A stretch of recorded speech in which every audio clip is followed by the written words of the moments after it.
Welcome to life and light channel. இன்னைக்கு இந்த வீடியோவில் எப்படி ஜெபிக்கிறது என்பதை பற்றி பார்க்கலாம். அதிகாலையில் 4 to 5 மணிக்குள்ளே எழுந்து ஜெபிக்கணும். ஜெபிக்கிறதுக்கு நன்கு ஆயத்தம் பண்ணி ஜெபிக்கணும். பெட்டிலேருந்து எழுந்து தனியாக ஒரு இருக்கையை அமர்த்தி கொண்டு முழங்கால் படியிட்டு அவரை நோக்கி ஜெபிக்கணும். முதல்ல நம்மளை சுத்திகரிச்சுக்கணும். ஆண்டவரே, என்னுடைய பாவங்களை மன்னிங்க. ஆண்டவரே, உம்முடைய திரு ரத்தத்தினால எங்களை கழுவி சுத்திக்கிறீங்க, என்னை ஜெபத்திற்கு தகுதிப்படுத்துங்க என்று நாம் அறிக்கையிட வேண்டும். கர்த்தர் ஞாபகப்படுத்துவார். இந்த பிரகாரம் இந்த இதெல்லாம் நீங்கள் செய்திருக்கீங்க அப்படின்றத ஞாபகப்படுத்துவார். அதை ஒன்றொன்றாக அழுது ஜெபித்து, இனிமேல் அப்படி செய்ய மாட்டேன், என்னை மன்னிங்கன்னு சொல்லி அதை சுத்திகரித்து கொண்டு அதுக்கப்புறமா நம்ம ஜெபத்திற்கு ஆயத்தப்பட வேண்டும். இது ஃபர்ஸ்ட் ஸ்டெப்பு. செகண்ட் ஒன், நம்ம ஆண்டவரை நோக்கி சோத்திரிக்கணும். ஆண்டவரே, அப்பா பிதாவே, துதிக்கிறோம். பல நாமங்கள் இருக்கின்றன. யெகோவா இரே, யெகோவா ஷம்மா, யெகோவா சிட்கேனு, யெகோவா மெக்காதிஸ், எல்லாத்தையும் சொல்லி சொல்லி அவருக்கு சோத்திரம் ஆண்டவரே, நன்றி ஆண்டவரே என்று சொல்லிக்கொண்டே இருக்க வேண்டும். ஒரு 10 நிமிஷமாவது சோத்திர பிள்ளைகளே சொல்லணும். ஆபிரகாமின் தேவனே சூத்திரம், ஈசாக்கின் தேவனே சூத்திரம். அதோடு மட்டுமில்லாது நம்ம வாழ்க்கையில் கர்த்தர் செய்த நன்மைகள்லாம் நினைத்து அவருக்கு நன்றி சொல்லணும். ஆண்டவரே, இந்த நாளில் நான் இவ்வளோ கெட்டான சூழ்நிலையிலேருந்து என்னை காப்பாற்றினீங்க. ஆண்டவரே, இப்படியெல்லாம் எனக்கு பல விதமான பண பிரச்சனை இருந்துச்சு, அதெல்லாம் தீர்த்து வச்சிங்க, நன்றி ஆண்டவரே அப்படி சொல்லிட்டு அதுக்கப்புறம் நம்ம ஜெபத்தை ஏறெடுக்கணும். நம்ம எந்த இடத்துல இருந்தாலும் அந்நிய சக்தியில இயேசுவின் நாமத்தினால கட்டி ஜெபிக்கணும். இயேசுவே, உமக்கு பிரியமில்லாத விக்கிரக ஆராதனை, உமக்கு பிரியமில்லாத அந்நிய சக்திகளை இயேசுவின் நாமத்தினாலே கட்டி அப்புறப்படுத்துகிறோம் என்று சொல்லிவிட்டு ஒரு வசனத்தையும் சொல்லி அதை கிளைம் பண்ணி ஜெபிக்கணும். லூக்கா 11:21 ஆயுதம் தரித்த பலவான் தன் அரண்மனையை காக்கிற போது அவனுடைய பொருள் பத்திரப்பட்டிருக்கும். அவனிலும் அதிக பலவான் வந்து அவனை மேற்கொள்வானாயில் அவன் நம்பியிருந்த சகல ஆயுத வர்த்தத்தையும் பறித்து கொண்டு அவனுடைய கொள்ளை பொருளை பங்கிடுவான் என்று சொல்லப்பட்டிருக்குது. இந்த வசனத்தை சொல்லி கிளைம் பண்ணி இந்த வசனத்தின் மூலம் பலவானை, ஆயுதம் தரித்த பலவானை கட்டுகிறேன் இயேசுவின் நாமத்திலே என்று சொல்லிவிட்டு நாம் ஜெபிக்க ஆரம்பிக்கணும். நம் ஆண்டவராக இயேசு கிறிஸ்து எப்படி ஜெபிப்பது, பிதாவை நோக்கி எப்படி ஜெபிப்பது என்பது, அந்த ஜெபத்தை தான் லார்ட்ஸ் பிரேயர் என்று ஆங்கிலத்தில் சொல்வார்கள்.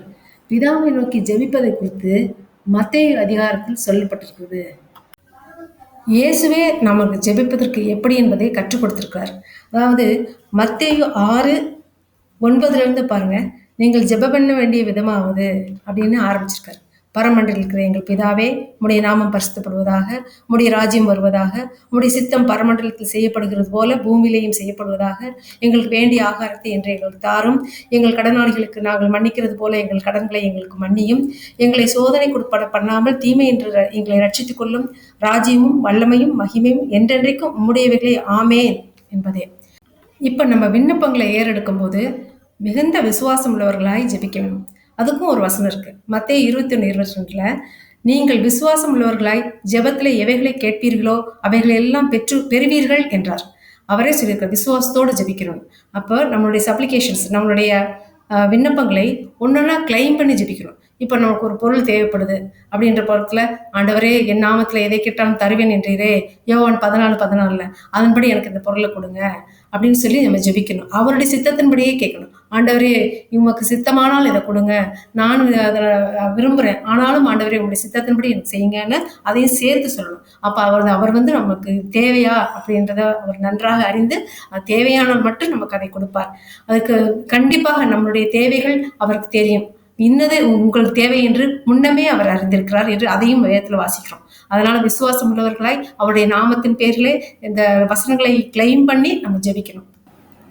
இப்பொழுது ப்ராமிஸ் செய்திருக்கிறார் ஆண்டவர், நான் ஜெபத்தை கேட்பேன் என்று, அதாவது வாக்குறுதி. அந்த வாக்குகள் எல்லாம் எடுத்து உரிமை பாராட்டி ஜெபிக்க வேண்டும்.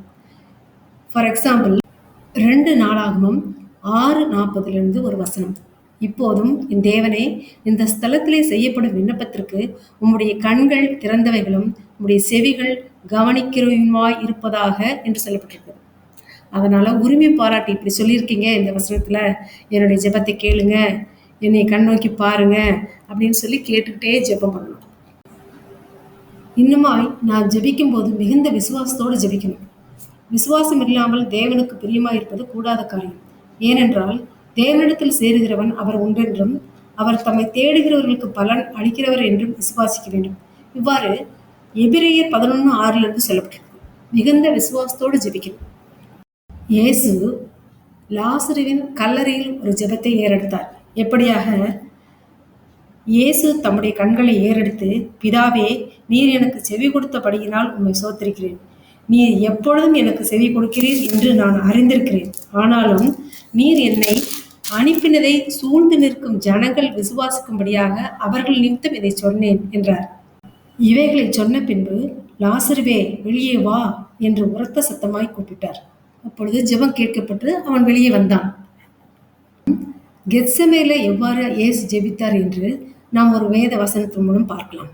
மத்தேயு 26:39 சற்று அப்புறம் போய் முகம் குப்புற விழுந்து, என் பிதாவே, இந்த பாத்திரம் என்னை விட்டு நீங்க கூடுமானால் நீங்கும்படி செய்யும். ஆகிலும் என் சித்தத்தின்படி அல்ல, உம்முடைய சித்தத்தின்படியே ஆகக்கடவது என்று ஜெபம் பண்ணினார். அவருக்கு கஷ்டமா இருக்கு. ஐயோ, என்ன பாடுகளோ எப்படியோன்னு. ஆனாலுமே அவரை தம்மை முழுமையாக ஒப்பு கொடுத்து, என்னுடைய சித்தத்தின்படி அல்ல ஆண்டவரே, பிதாவே, என்னுடைய சித்தத்தின்படி அல்ல, உம்முடைய சித்தத்தின்படியே ஆகக்கடவது என்று தனிமையில் ஜெபம் பண்ணுகிறார்.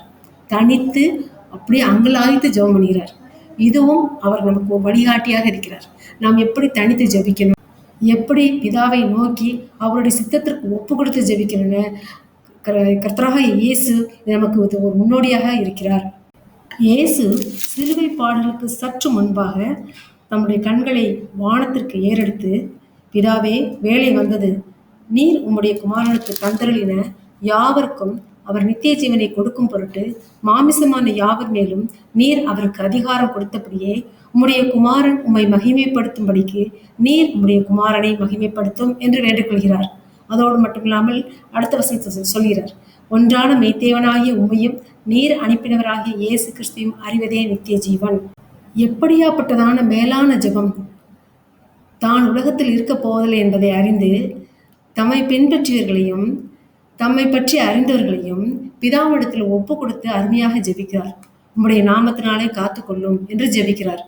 நம்மளை அப்படி திக்கற்ற விடாதபடிக்கு பிதாவிடத்தில் முழுமையாக ஒப்பு கொடுத்து, நீங்கள் பார்த்து கொள்வீராக என்று சொல்லி ஜெபிக்கிறார். அவருடைய ஜெபம் அதோடு நின்று போகவில்லை. 9வது வசனத்துல பாருங்க, நான் அவர்களுக்காக வேண்டிக் கொள்கிறேன், உலகத்துக்காக வேண்டிக் கொள்ளாமல் நீர் எனக்கு தந்தவர்களுக்காக வேண்டிக் கொள்கிறேன். அவர்கள் உம்முடையவர்களாய் இருக்கிறார்களே. என்னுடையகள் யாவும் உம்முடையவைகள், உம்முடையவர்கள் என்னுடையவர்கள். அவர்களில் நான் மகிமைப்பட்டிருக்கிறேன். நான் இனி உலகத்தில் இருக்கிறேன், இவர்கள் உலகத்தில் இருக்கிறார்கள். நான் உம்மிடத்தில் வருகிறேன். பரிசுத்த பிதாவே, நீர் எனக்கு தந்தவர்கள் நம்மை போல் ஒன்றாயிருக்கும்படி நீர் அவர்களை உம்முடைய நாமத்தினாலே காத்துக்கொள்ளும். மறுபடியுமாய் இயேசு தம்முடைய சீசர்களுக்காகவும் தம்மை பின்பற்றுவர்களுக்காகவும் மற்றும் ஒரு ஜெபத்தை ஏறெடுக்கிறார். அதாவது அதே யோவான் 17:15 நீர் அவர்களை உலகத்திலிருந்து எடுத்துக்கொள்ளும்படி நான் வேண்டிக் கொள்ளாமல் நீர் அவர்களை தீமையினின்று காக்கும்படி வேண்டிக் கொள்கிறேன். இன்னும் மற்றவர்களுக்காகவும் ஜெபம் பண்ணுகிறார். பாருங்க, 20வது வசனத்துல, நான் இவர்களுக்காக வேண்டிக் கொள்கிறதும் அல்லாமல் இவர்களுடைய வார்த்தையினால் என்னை விசுவாசிக்கிறவர்களுக்காகவும் வேண்டிக் கொள்கிறேன். இயேசுவை சிலுவையில் அறைவதற்கு முன்பு முள்ளுகளால் ஒரு முடியை பின்னி அவர் சிரசின் மேல் வைத்து அவர் வலது கையில் ஒரு கோலை கொடுத்து அவர் முன்பாக முழங்கால் படியிட்டு, யூதருடைய ராஜாவே வாழ்க என்று அவரை பரியாசம் பண்ணி அவர் மேல் துப்பி அந்த கோலை எடுத்து அவரை சிரசில் அடித்தார்கள். இவ்வாறு பல விதமான நிந்தனைகளை சகித்தார்.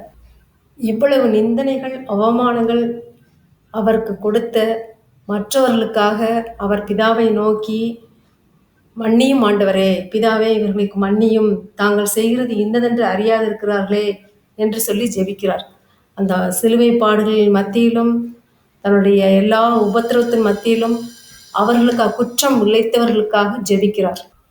இந்த குற்றம் இழைத்தவர்கள் பிதாவினால் தண்டிக்கப்பட்டு விடக்கூடாது என்பதற்காக இயேசு அந்த தருணத்தில் கூட அவர்களுக்காக ஜெபம் பண்ணுவது நமக்கு ஒரு சிறந்த படிப்பினையை கற்றுக் கொடுக்கிறது.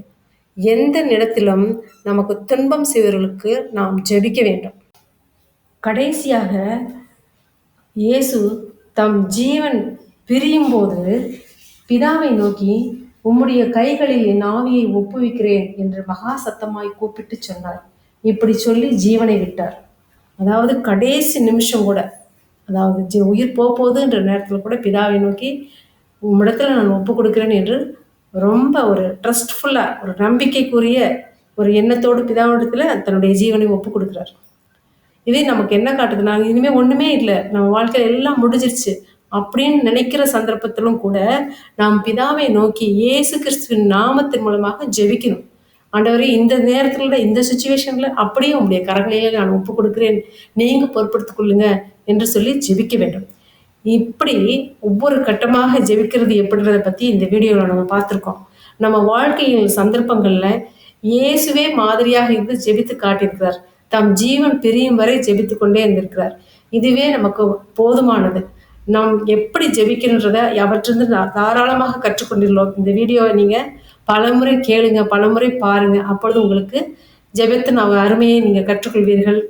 இந்த ஜெபம் எப்படி செய்வது என்பதை நம்மளும் ஃபாலோ பண்ணி அதன்படியே நாம் ஜெபிக்கும் போது பிதாவிடத்திலிருந்து இயேசு கிறிஸ்து மூலமாக அநேக நன்மைகளை பெற்றுக்கொள்வது மிகவும் நிச்சயம். ஆமேன், ஆமேன், மிகவும் நிச்சயம். இந்த வீடியோ உங்களுக்கு பிடிச்சிருந்துச்சுன்னா லைக் பண்ணுங்க, ஷேர் பண்ணுங்க, சப்ஸ்கிரைப் பண்ணுங்க. தேங்க்யூ ஃபார் வாட்சிங்.